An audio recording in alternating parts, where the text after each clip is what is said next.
Hello, Ben Kingston, the 5 Minute Pastor here. I want to talk to you today about something that I have used quite extensively when it comes to handling an emotional stressor.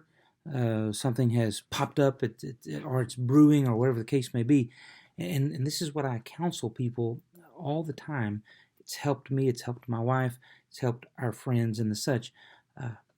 Let the air out of the balloon. When someone comes and sits down with me and they've got an issue or a problem, and I mean it's big type thing to them, I'll ask them, so let's just assume the worst has happened or will happen. What are you going to do? What are you going to do? God forbid, and please don't get me wrong, suicide is an extremely volatile and real issue. But short of that, what are you going to do? Well, most of the folks that I deal with have a Christian worldview background. And if you don't, refer to that video, please. They're going to serve the Lord.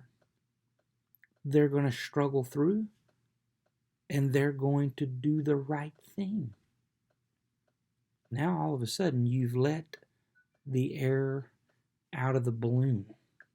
So essentially, that's what I try. If I'm in a hurry, it kind of blows up on me, and I'm faced with, okay, how can I help this person immediately? That's what I try to tell them. Let the air out of the balloon. What are you going to do if this happens?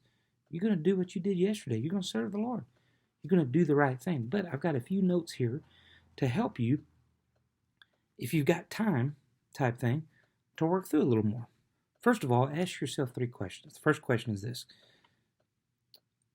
is there a physical, spiritual, emotional, social, intellectual problem already going on that is the real issue and not this issue? If so, turn your attention back to that issue and not a new issue.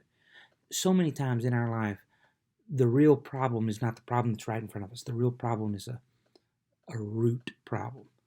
So we need to, again, let the air out of the balloon.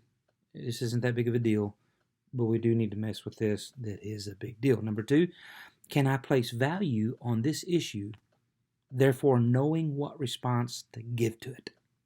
7 to 10, urgent and important, must deal with immediately. So you're still letting the air out of the balloon, but you're dealing with the issue. 4 to 6, important, but not urgent. I can compartmentalize this, and I can get to it later. 1 to 3, not important, just aggravating. So category 1, drop everything and take care of it. Category 2, compartmentalize it and pray about it and give it to God. Category 3, see it as an attack and move on. Question number 3. What if this issue destroys my life? As a Christian, this is our go-to because, as Job said, though you slay me, I will serve you. This lets the air out of the balloon. And so with number 3 question, we come back to with what we started. If the worst thing happens as a result of this issue, what are you going to do? You're going to do the right thing. And so as long as that is your basis, God, I am surrendered to you. And very honestly, that's a whole nother 25-minute sessions of whether or not because, let's face it, many times that's the issue. We're not where we ought to be. And all of a sudden, what shouldn't be a big deal is a big deal. And so if we can keep this motto that we've talked about in other videos, Christ and Christ alone is our only source of significance and security. Let's the air out of the balloon. So let me encourage you, the next time the balloon starts getting blowed up, let the air out of the balloon with these 3 questions and come back to the reality. What are you going to do if the worst happens? When you answer that question many, many times, it will let the air out of the balloon. And then you can, with a calm mind and a clear heart, sit down and address the issue. May the Lord bless you as you apply this truth.